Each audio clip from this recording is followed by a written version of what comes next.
నమస్తే అండి. అందరూ ఎలా ఉన్నారు? బాగున్నారా? నేనైతే బాగున్నానండి. మీరందరూ కూడా బాగుండాలనైతే మనస్ఫూర్తిగా కోరుకుంటున్నాను. ఊరు నుంచి వచ్చేలోపు మా ఆయన అయితే టబ్బెడు బట్టలు నా కోసం జమ చేసి పెట్టిండు. ఇక పొద్దున లేవంగానే ఫస్ట్ అయితే వంటకు పెట్టేసి ఆ తర్వాత బట్టలు అయితే ఉతికేసాను. నేను ఇంటి దగ్గర ఉన్నా సరే రోజు బట్టలు ఉతికేద్దాం అనుకుంటాను, కానీ అస్సలు ఇంట్రెస్ట్ రాదు. పదే పదే బట్టల పని పెట్టుకోవాలంటే చిరాకు వస్తుంది. అందుకే ఇంకా 3-4 రోజులకు ఒకసారి అలాగా బట్టలు అయితే ఉతికేసుకుంటున్నా. నిజంగా అసలు బట్టలు ఉతకటానికే సగం జీవితం అయిపోయేలాగుంది. రోజు ఈవినింగ్ కాగానే బాగా గాలి వీస్తుంది. బయట అయితే మొత్తం చెత్త చెదారం. అసలు నాకు అక్కడ సైడ్ అయితే బట్టలు ఉతకటం కానీ గిన్నెలు తోమటం కానీ ఏ పని చేసుకోవాలనిపించట్లేదు. కష్టపడి మొత్తం ఊకేసి బొడ్డైతే కట్టినా, మళ్ళీ బాగా గాలి పెట్టి ఎప్పట్లాగా అయిపోయింది. బొడ్డే కట్టిన కదా అంటి పెడదాం అనుకున్నా. మా ఆయన అయితే అక్కడ సైడ్ మొత్తం క్లీన్ చేపిస్తలే, ఊరికే అనవసరంగా పని ఎందుకు పెట్టుకుంటావు అన్నాడు. ఎలాగో ఆయన బయట శుభ్రం చేయిస్తానన్నాడు కదా అని ఇంకా బయట పని అయితే వదిలేశాను. ఇల్లు అయితే అసలు గందరగోళంగా అయిపోయింది. నేను ఊరు నుంచి రాగానే ఫస్ట్ ఇల్లు శుభ్రం చేసే పనే పెట్టుకుందాం అనుకున్నా. కాకపోతే వెళ్లే ముందు కొన్ని బట్టలు అయితే కుట్టేటి ఉండే, కుట్టకుండా వెళ్ళిపోయినా. అందుకే రాగానే ఇంకా బట్టలు అయితే కుట్టేశాను ఫస్ట్. ఇంకా ఆ తర్వాత ఇంటిని శుభ్రం చేయటం పని అయితే పెట్టుకుంటున్నా. వీడియోలోనే చాలా క్లియర్ గా కనిపిస్తుంది కదా దుమ్ము అసలు ఎంత పట్టిందో. ఇల్లు రోడ్డు సైడ్ గనుక ఉంటే అంతే, ఇంకా బండ్లు వెళ్ళిన ప్రతిసారి దుమ్ము అయితే లేస్తుంది కదా, అది డైరెక్ట్ గా ఇంట్లోకి వచ్చేస్తుంది. దుమ్మే కాదు, పాతిన్లల్లో బూజు కూడా బాగా పడుతూనే ఉంటది ఎప్పుడు. ఈ బూజు దులిపే పని అయితే నేను పండుగల పూటనే సపరేట్ గా అయితే పెట్టుకుంటా, లేకుంటే ఇల్లు ఉడుస్తూ ఉంటాను కదా అప్పుడే తీసేస్తానన్నమాట. పాచి ఉంటే గనుక ఇంట్లో ఆడవాళ్ళు ఉన్నారా లేరా అన్నట్టు ఉంటది కదా, అందుకే ఇంకా సపరేట్ గా పని పెట్టుకోవటం ఎందుకని ఇల్లు ఊడ్చేటప్పుడే క్లీన్ చేసేసుకుంటా. ఎప్పుడు నేను ఊరు వెళ్ళినా ఒక 1 వీక్ ఎక్కువ ఉండను, కానీ ఆ వారంలోనే ఇల్లు అసలు చూడబుద్ధి కాకుండా అయిపోతుంది. నేను ఉన్నప్పుడే ఎంత శుభ్రంగా పెట్టుకున్నా అది శుభ్రంగా ఉండదు, ఇంకా మనం లేకపోతే ఉంటుందా. ఇంకా అద్దం గురించి మాట్లాడితే అద్దంలో కనీసం మా మొఖాలే కనిపించట్లేదు. మా ఆయన అయితే చాలాసార్లు చెప్పిండు అద్దం శుభ్రం చేయమని, నాకే పెద్దగా ఇంట్రెస్ట్ ఉండకపోతుండే. ఎక్కువగా బీరువాకి అద్దం ఉంటది కదా, అందులోనే చూసుకొని జుట్టు వేసుకోవటం అట్లా చేసుకుంటా. అందుకే బయట ఉన్న అద్దాన్ని పెద్దగా పట్టి చూసి అసలు నేను ఎంత మంచిగా సర్దుకున్నానో మళ్ళీ అంత గలీజ్గా అయిపోయింది. మా ఇంట్లో అందరికీ కూడా ఒక అలవాటు ఉంది, ఎక్కడ తీసిన వస్తువులు అక్కడ అయితే పెట్టమన్నమాట. కొన్నిసార్లు ఏంటంటే తొందరలో ఏవైనా పనులు చేసుకున్నాం అనుకోండి, ఇంకా వస్తువులు అయితే ఇట్లా ఎక్కడ పడితే అక్కడ పెట్టేస్తాం. ఇక పిల్లలు అయితే అందకపోయినా సరే కుర్చీ వేసుకొని మరీ సర్దుతారు. కుర్చీలో అయితే కుట్టేట్ బట్టలు పెట్టుకుంటా కదా, కుట్టేట్ బట్టలకి స్టాండ్ తీసుకోవచ్చు కదా అని కొంతమంది అన్నారు. నేను మరీ ఎక్కువగా కుట్టాను కదా, స్టాండులో సర్దుకునే అంత బట్టలు అయితే ఏముండవు, అందుకే ఇంకా స్టాండ్ అయితే తీసుకోవట్లేదు. గిన్నెలు డబ్బలు అన్ని మళ్ళీ బయట పెట్టేసి మళ్ళీ అన్ని కడుక్కోవాలి. గిన్నెలు ఏంటంటే దుమ్ము వారిపోతుంటాయి కదా, ఊరికే ఇంకా వాడుకున్నప్పుడల్లా కడిగి వాడుకోవాల్సిందే. ఇప్పుడు నేను ఎంత మంచిగా కడిగి పెట్టినా సరే మళ్ళీ అలాగే అవుతాయి. కానీ మరీ ఉండంలే అని అలాగే వదిలేసామనుకోండి, ఇంకా సామాన్లు అయితే వాడుకోవటానికి కూడా పనికి రాకుండా అయిపోతాయి. నేనైతే ఇంటిని శుభ్రం చేసుకున్న ప్రతిసారి ఇంతే, ముందైతే అన్ని బయట పెట్టేసి ఇంటిని మంచిగా శుభ్రం చేసుకున్న తర్వాత అన్ని క్లీన్ చేసుకొని మళ్ళీ ఇంట్లో పెట్టేసుకుంటా. ఒక్కోసారి నల్ల వస్తూనే ఉంటుంది కదా, ఆ టైంలో అయితే అక్కడి వరకు గిన్నెలు తీసుకెళ్లకుండా రేకుల కిందే తోమేసుకొని మంచం మీద అయితే పెట్టేసేదాన్ని. అప్పుడు వచ్చినట్లుగా ఇప్పుడు అస్సలు నల్ల రావట్లేదు అనమాట. కొద్దిసేపు రావటమే మహా గొప్ప అయిపోయింది. ఎండాకాలం ఇంతే, నీటిని అయితే పొదుపుగా వాడుకోవాలి. ఎప్పుడు వస్తుందో ఎప్పుడు రాదో అస్సలు తెలియదు. ఒక్కోసారి అయితే బియ్యం కడగటానికి కూడా నీళ్లు ఉండవు, ఫిల్టర్ నీళ్లతో అయినా కడగాల్సి వస్తుంది, లేదంటే పొలం దగ్గర బోర్ నీళ్ళైనా తెచ్చుకోవాల్సి వస్తుంది. ఈ షెల్ఫ్ లో నేను మొక్కలు అయితే పెట్టుకున్నా, అయితే ఇంతకు ముందు ఒకసారి ఊరెళ్ళి వచ్చేసరికి మొత్తం మొక్కలన్నీ కూడా వాడిపోయినాయి. అందుకే ఇంకా వాటిని అయితే తీసేశాను. ఇక్కడ పింక్ కలర్ అయితే నాకు అస్సలు బాగుంది అనిపించట్లేదు, వేస్తే రెడ్ అయినా వేసుకోవాలి, లేదంటే టెర్రకోట కలర్ అని దొరుకుతుంది కదా అదైనా తెచ్చుకోవాలి. కుర్చీలో బట్టలు అయితే మంది వాటి కంటే కూడా సగం నావే ఉన్నాయి, కానీ కుట్టుకోవటానికి మాత్రం ఇంట్రెస్ట్ రాదు. మందివి ఎంత ఇంట్రెస్ట్ గా కుడతానో నావి నేను కుట్టుకోవటానికి మాత్రం అస్సలు ఇంట్రెస్ట్ చూపను. నాతో పాటు తీసుకున్న వాళ్ళు కుట్టించుకోవటం కట్టుకోవటం అవి పాత కావటం అంతా అయిపోతుంది, కానీ నావి మాత్రం ఇంకా కుట్టుకోను కూడా. మిషన్ కుట్టే వాళ్ళందరి పరిస్థితి ఇంతే, బయట వాళ్ళ కుడతారు కానీ మనది మనకు కుట్టుకోవటానికి టైం ఉండదు, లేకుంటే ఓపిక ఉండదు. ఇల్లు సర్దాలి బూజు దులపాలి అంటే గనక కుట్టాల్సిన బట్టలన్నీ కూడా నీట్ గా సర్దేసుకొని ఏదైనా కప్పి పెడతాను ముందే, లేదంటే దుమ్ము గానీ బూజు గానీ మీద పడుతుంటది కదా, అందుకే కప్పేసిన తర్వాత పని అయితే చేసుకుంటా. పైన సైడ్ నుంచి మట్టి రాలుతుంది అంటే చాలా మంది మంచి ఐడియాస్ అయితే ఇచ్చిర్రు. అయితే గ్రీన్ కలర్ క్లాత్ లాంటిది దొరుకుతుంది పెట్టమని చెప్పారు కదా, నేనైతే మా ఆయన్ని అడిగిన, ఈసారి వెళ్ళినప్పుడు చూద్దాం అన్నాడు. అది కూడా ఆయనకు ఎందుకు చూద్దాం అనిపించింది అంటే కింద కూర్చొని తినేటప్పుడు కానీ మామూలు మామూలుగా కూర్చున్నప్పుడు కానీ పైనుంచి దుమ్ము రాలుతూ ఉంటే ఆయన మీద పడింది. అందుకే ఇంకా ఈసారి వెళ్ళినప్పుడు అయితే చూద్దాంలే అన్నాడు. పాచి గనక తీస్తున్నాం అనుకోండి, పాచి కంటే కూడా ఎక్కువ దుమ్మే రాలుతుంటది. అంటే పై వైపున మట్టి ఉంటది కదా, అదనమాట. పాచి కంటే ఎక్కువగా ఆ మట్టే రాలుతుంటది. ఫ్రిడ్జ్ కూడా లోపల మొత్తం క్లీన్ చేసుకోవాలి, కానీ ఇప్పుడైతే కుదరదు. అంతేకాదండి, మాకు ఉన్నవి 2 రూమ్లు అయినప్పటికీ 2 ఒకటేసారి క్లీన్ చేసుకోవాలంటే నాకు చాలా కష్టం. చూడటానికి చిన్న ఇండ్లే కదా, ఎంతసేపు అవుతుంది దులుపుకోవటానికి, ఊడ్చుకోవటానికి, కడుక్కోవడానికి అనిపిస్తుంది. కానీ ఇరుగ్గా ఉన్న ఇండ్లే చాలా కష్టం అండి బాబు. రూమ్ చిన్నగా ఉంటది కాబట్టి అక్కడక్కడే మొత్తం సామాన్ ఉంటది. ఇంకా అవన్నీ తీసి సర్ది పెట్టేసరికి చాలా టైం పడుతుంది. లోపల రూమ్ కూడా క్లీన్ చేయాలి, కానీ అది ఇంకో రోజు పెట్టుకుంటా. 2 ఒకటేసారి అంటే మన వల్ల అయ్యే పని కాదు. చూసారా అసలు ఎంత చెత్త వెళ్ళిందో. నేను ఇంటిని శుభ్రం చేసుకున్న ప్రతిసారి ఇంత చెత్త లేదంటే ఇంత డబుల్ అయినా వెళ్తుంది, కానీ తక్కువ మాత్రం ఉండదండి. రోజు ఊడుస్తూనే ఉంటాం, అయినప్పటికీ ఇంత చెత్త ఎక్కడి నుంచి వస్తుందో ఏంటో అర్థం కాదు. మెయిన్ గా నా వల్లే ఏదైనా వస్తువులు కనిపించినాయి అంటే వాటిని పాడేసే కంటే దేనికైనా అవసరం పడతాయేమో అని అట్లే దాచిపెడతా. ఇట్లా డీప్ క్లీనింగ్ చేసుకున్నప్పుడు మాత్రం ఎందుకులే అంత సందడి అని పడేస్తుంది. షెల్ఫ్ లో అయితే రాళ్ళు పెట్టుకున్నాను కదా, ఆ రాళ్ళు కూడా దుమ్ము పట్టిపోయినాయి. ఆ రాళ్ళని ఇంకా బకెట్ లో నుంచి అయితే దేవి పక్కన పెట్టేశాను. నేను ఇంట్లో పెట్టడానికి ఏదైనా షో కోసం తీసుకుంటున్నానంటే ముందే అంటాడు మా ఆయన, ఇవన్నీ మన ఇంటికి సెట్ కావు, అవసరమా అని. అదైతే నిజమేనండి, ఎంత దుమ్ము పట్టిపోతాయో అసలు. నార్మల్ గా వాటర్ లో కడిగినా కూడా పోవట్లేదు. అందుకే ఇంకా పెయింట్ బ్రష్ ఉంటే వాటితో అయితే రుద్ది కడుగుతున్నాను. నాకు ఒకటి వాటర్ ఫాల్ రెడీ చేసుకోవాలని ఉంది. అది కూడా ఇంట్లో కాదు కానీ బయట అన్నమాట. చాలా మంది పెట్టుకోగా చూసా, చుట్టూ చెట్లు పెట్టుకొని మధ్యలో వాటర్ ఫాల్ లాగా పెట్టుకుంటే అసలు ఎంత బాగా అనిపిస్తుందో కదా. నాకు కూడా ఒకటి కొనే కంటే కూడా నాది నేనే రెడీ చేసుకోవాలని ఉంది. ఇప్పుడంటే ఇప్పుడే చేసుకుంటానని చెప్పలేను, కానీ ఎప్పుడో ఒకసారి మాత్రం ఖచ్చితంగా తయారు చేసుకుంటా. నేను ఇవన్నీ పనిలో పడి అసలు బట్టలు ఆరేయటమే మర్చిపోయినా. ఉదయం బట్టలు పిండగానే ఆరేద్దామంటేనేమో పక్కన మక్క చేనులు అయితే పడుతుండ్రి. అదే మక్క చేనులు అయితే మిషన్ కేస్తుర్రి. ఇంకా దుమ్ము చాలా వస్తుందన్నమాట. అందుకే ఇంకా మొత్తం బట్టలకైతే పడుతుంది కదా అన్నట్టు నేను వేయలేదు. ఇక ఆ తర్వాత ఇంట్లో పనులు చేసుకుంటా బట్టలు ఆరేయటమే మర్చిపోయినా. నీళ్ళన్నీ కూడా ఒడిచిపోయినాయి, బట్టలు అయితే సగం ఆరిపోయినాయి కూడా. బట్టలు ఆరేసుకున్న తర్వాత ఇంకా మసి బట్టలు, నేను టేబుల్ కి కట్టుకునే పరదా, గిన్నెల స్టాండ్ లో పరుచుకునేవి అన్ని కూడా ఇంకా నానబెట్టేసుకుంటున్నా, కొంచెం సర్ఫ్ వేసేసి. అలాగే ఫ్రిడ్జ్ కవర్ కూడా నానబెట్టేసి కాసేపు అయితే బాగా నానబెట్టేసి మళ్ళీ ఒకసారి సబ్బు పెట్టి మంచిగా ఉతికేసుకున్నాను. బాగా ఎండ కొడుతుంది కాబట్టి ఆరటానికి ఒక 10 నిమిషాలు చాలు అంతే. గిన్నెలు తోమి మంచం పైన పెట్టేసే లోపు ఇవైతే ఆరిపోతాయిలే అని మంచం పైనే ఆరేసాను. దండం పైన వేద్దామన్నా ఖాళీ లేదు. గాలి అయితే చాలా పెడుతుంది అసలు. ఆరేసినవి కూడా చక్కగా ఉండట్లేదు. ఇంటిని శుభ్రం చేసుకున్న ప్రతిసారి కొంచెం ఎక్కువ పని అయినా సరే కానీ నీట్ గా చేసుకుంటాను.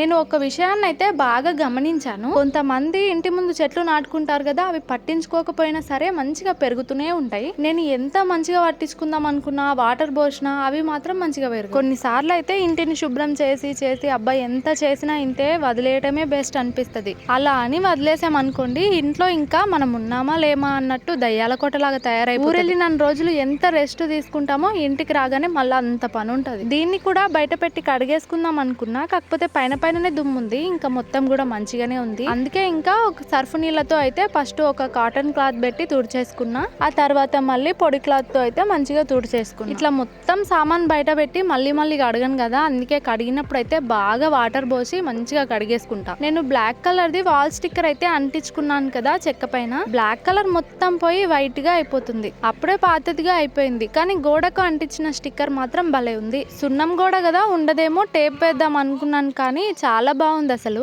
కిటికీకి గ్రీన్ కలర్ వేసేయండి బాగుంటుంది అన్నారు కదా, కలర్ అయితే తెచ్చుకున్నాను. వీలు చూసి ఆ పని కూడా చేయాలి. ముందైతే ఇంట్లో మొత్తం కూడా సర్ఫ్ నీళ్ళు అయితే చల్లి పెట్టుకుంటాను కదా, కాసేపు అయితే రాకుతాను అనమాట. రాకిన తర్వాత ఇంకా నీళ్ళు పోసుకుంటూ కడుక్కుంటూ వచ్చేస్తా. ఇల్లు కడిగినామంటే అసలు బండలు ఎంత నీట్ గా అనిపిస్తాయో, ఒక గంట 2 గంటల తర్వాత చూస్తే మళ్ళీ ఎప్పట్లాగా అయిపోతాయి. చిన్న పిల్లలు ఉన్నప్పుడు ఇంకా అంతే కదా, అదోటి ఇదోటి చల్లుతూ ఉంటారు. అన్నం తిన్నా కూడా కింద మొత్తం చల్లుతూ ఉంటారు కదా, ఇంకా ఎప్పుడు గలీజ్గానే అనిపిస్తుంది. నేను చాలాసార్లు గమనించాను, ఇల్లు మొత్తం చెత్తగా దుమ్ముగా ఉందనుకోండి, ఇంట్లో వింటే అదో చిరాకు ఫీలింగ్ వస్తుంది. అదే ఇల్లుని ఇలా శుభ్రం చేసుకొని నీట్గా కడుక్కొని మంచిగా శుభ్రంగా ఉందనుకోండి, అసలు దుమ్ము లేకుండా ఎంతో ప్రశాంతంగా అనిపిస్తుంది. పిల్లలు ఉన్న చోట ఇంటిని ఎంత శుభ్రంగా ఉంచుకుంటే అంత ఆరోగ్యంగా ఉంటారు. ఇల్లు కడిగేసుకున్న తర్వాత బయట చూడండి అసలు ఎంత దుమ్ము కనిపిస్తుందో. ఇప్పుడే కాదు, ఇప్పుడే ఇల్లు కడిగిన కదా, ఒక 2 రోజుల తర్వాత మళ్ళీ ఇల్లు కడిగినా అంతే దుమ్ము వెళ్తుంది. ఇక ఇంటిని శుభ్రం చేసుకోవటం అయితే అయిపోయింది. ఇంకా బయట పెట్టిన గిన్నెలు అయితే తోమేసి మళ్ళీ ఇంట్లో సర్దేసుకొని బయట కడిగేసుకుంటా. ఈ డబ్బాలు అయితే నీట్ గానే ఉన్నాయి, మూతల పైన మాత్రమే కాస్త దుమ్ము పట్టిందంతే. ఇంకా దానికి మళ్ళీ కడిగినామంటే కాసేపు టైం వేస్ట్, ఎందుకులే అని తుడిచేసుకుంటున్నాను. బాగా దుమ్ము పడితే కనుక మనం కడుక్కున్న ఓ లెక్క ఉంటది, కానీ దుమ్ము లేకపోయినా కడిగామంటే అనవసరంగా టైం వేస్ట్ కదా. డబ్బాలన్నీ కూడా ఇంకా ఒక తడి క్లాత్ బెట్ అయితే తుడిచేసుకుంటున్నా. ఇంట్లో సరుకులన్నీ కూడా నిండుకున్నాయి. ప్రస్తుతానికైతే షాప్ దగ్గర తెచ్చుకునే వాడుకుంటున్నాం. మళ్ళీ సరుకులు తెచ్చుకోవాలంటే నాగర్ కర్నూలుకి వెళ్లాల్సిందే. గిన్నెలు అయితే సగం వరకు ముందే తోమేసుకున్నా, కొన్ని మాత్రం మిగులుంటే ఇప్పుడు తోమేసి ఎండలో అయితే పెట్టేశాను. డబ్బాలు అయితే సర్దేసుకున్నాను. ఇంకా ఇప్పుడైతే గిన్నెలు కూడా సర్దేసుకుంటే ఒక పని అయిపోతుంది. పిల్లలైతే ఇంటి దగ్గర లేదు, ఇంకా హాలిడేస్ ఉన్నాయి కదా, వాళ్ళని పట్టడం అయితే చాలా కష్టం. ఇంతకు ముందు వాళ్ళు బయట ఆడుకున్నా సరే, పక్కింట్లోకి వెళ్ళినా సరే అసలు భయం ఉండేది కాదు. ఏడికి పోతారులే, ఉంటే ఇంటి ముందు లేకపోతే పక్కింట్లోనే ఉంటారు కదా అన్న ఫీలింగ్ ఉంటుండే. నిన్న మొన్న రోడ్డు ఎక్కటము, మా పెద్దత్తమ్మ వాళ్ళ ఇంటి సైడ్ ఒక్కళ్ళే వెళ్ళటము అలా చేస్తున్నారు. అందుకు కాస్త ఇంకా భయం పట్టుకుందనమాట. మళ్ళీ వాళ్ళు బయటే ఉన్నారా లేదా అని చూడాల్సి వస్తుంది. ప్రస్తుతానికైతే మా అత్తమ్మ వాళ్ళ ఇంటికే వెళ్లారు. పిల్లలు అలా చెప్ప పెట్టకుండా బయటకు వెళ్ళినా అదొక టెన్షన్ ఉంటుంది కదా. పిల్లలు కనిపించకపోయినా చేసినా మళ్ళీ అనేది నన్నే. ఇంట్లో ఉండి చూసుకోకుండా ఏం చేస్తున్నావమ్మా. ఫ్రిడ్జ్ నైతే బయటి వరకు మాత్రమే తుడిచేసుకొని సర్దేసుకుంటున్నాను. బయట క్లీనింగ్ అనేది తర్వాత చేసుకుంటా. నేను ఊరికి గనుక వెళ్ళానంటే ఇంటికి వచ్చేసరికి మా ఇల్లు నాకే కొత్తగా అనిపిస్తది. ఇంకా అక్కడికి వెళ్ళినా సరే అదొక భయం అన్నమాట. ఇల్లు ఎలా ఉందో, బట్టలు ఎన్ని అయినాయో, గిన్నెలు పాచి పట్టిపోయినాయేమో, ఇంటికి వెళ్ళగానే ఎంత పని ఉంటదో, ఇట్లా మైండ్ లో ఇవే ఉంటాయి. ప్రస్తుతానికైతే షెల్ఫ్ లో ఇంట్లో ఉన్న వాటితోనే డెకరేట్ అయితే చేస్తున్నా. తర్వాత కలర్ అయితే చేంజ్ చేసుకుంటానని చెప్పాను కదా, అప్పుడైతే చూద్దాం, మంచిగా డెకరేట్ చేసుకుందాం.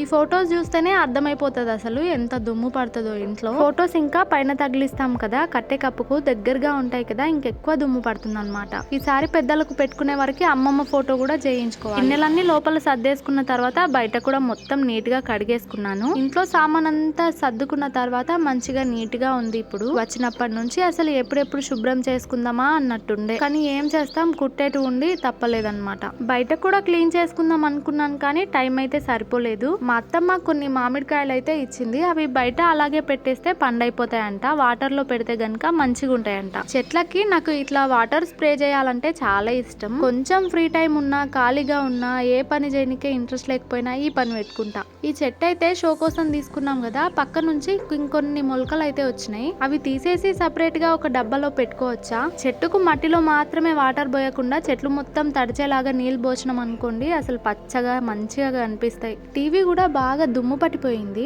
దీన్ని కూడా ఫస్ట్ అయితే క్లీన్ చేసుకోవాలి. టీవీ అయితే మేము పెళ్ళైన కొత్తలో తీసుకున్నాం. అప్పటి నుంచి ఇప్పటి వరకు ఏ రిపేర్ కూడా రాలేదు. మా పెద్ద బాబు కూడా పుట్టక ముందైతే తీసుకున్నాను అనమాట, ప్రెగ్నెంట్ గా ఉన్నప్పుడు.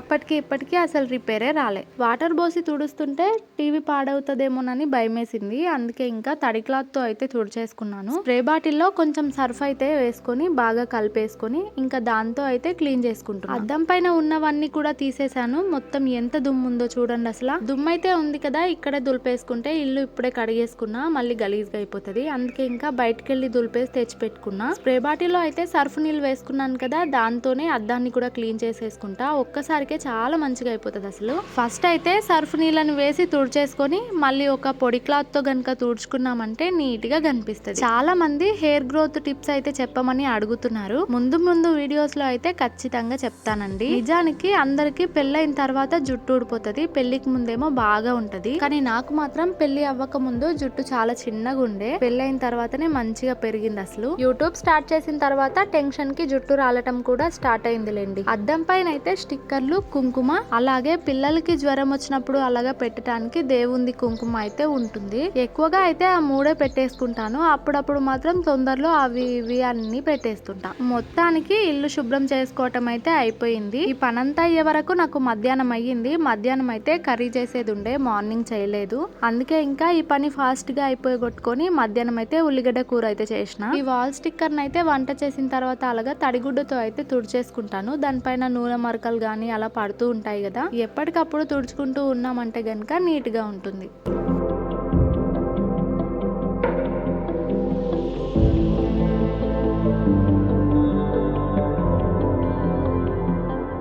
ఇక్కడ సైడ్ అయితే నేను ఎంత నీట్ గా పెట్టుకున్నా సరే మా చిన్నోడు అస్సలు ఉంచడు, ఊరికే సర్దుతూ ఉంటాడు. ఫొటోస్ పైన పెడదామంటే నాకు అందట్లేదన్నమాట. మా ఆయన పెడతాడులే అని అక్కడ నేను పెట్టేసిన. చాలా మంది మీరు ఏ ఫోన్ యూజ్ చేస్తారు అని అడిగారు. ప్రస్తుతానికైతే నేను రెడ్మీ 13 Pro Plus మా ఆయన ఫోన్ అయితే యూజ్ చేస్తున్నా. ఒక రూమ్ క్లీనింగ్ అయితే అయిపోయింది, ఇంకో రూమ్ ని కూడా క్లీనింగ్ అయితే చేసుకోవాలి. ఆల్రెడీ సగం చేసి కొంచెం డెకరేట్ అయితే చేసుకుందాం అనుకున్నా, దానికి కావాల్సిన ఐటమ్స్ అయితే లేవన్నమాట. అందుకే పోస్ట్ పోన్ చేసిన. కుట్టాల్సిన బట్టల మీద మాత్రం ఎప్పుడు ఏదో ఒకటి అలా కప్పే ఉంచుతాను. 3-4 గంటల కల్లా వానమొగులు అవుతుంది. వర్షం పడదు కానీ ఇట్లా మోడం అయితే వేసుకుంటది. చాలా మంది ఇంట్లో అంబేద్కర్ ఫోటో చూసి మీరు ఎస్సీ అని అడిగారు. అవునండి, మేము ఎస్సీ. ఫొటోస్ మీద ఏమన్నా మరకలు ఉన్నా సరే మామూలుగా తడి క్లాత్ తో తుడిస్తే పోవు. అందుకే ఇంకా ఒకసారి సర్ఫ్ వాటర్ అయితే స్ప్రే చేసిన, మొత్తం కూడా మరకలు ఈజీగా పోతాయి. మిషన్ కుట్టేది ఉంటే గనుక కుట్టేసిన తర్వాత ఇలా ఒక దొడ్డు దుప్పటైతే కప్పేసి పెడతా. లేకుంటే గనుక పక్కనే రోడ్డు కాబట్టి బాగా దుమ్మొచ్చి పడుతుంది. మిషన్ ఊరికేనే ఖరాబ్ అవుతుంది, మళ్ళీ రిపేర్ చేయించాల్సి వస్తుంది. మిషన్ ని మనం వాడినా సరే వాడకపోయినా సరే ఎప్పటికప్పుడు ఆయిల్ వేస్తూ ఉండాలి. అప్పుడే మిషన్ అనేది గుడ్ కండిషన్ లో ఉంటది, లేకపోతే రిపేర్లు వస్తూనే ఉంటాయి. వానమొగులు అయింది కదా, మళ్ళీ సడన్ గా వర్షం వచ్చేస్తదేమో అని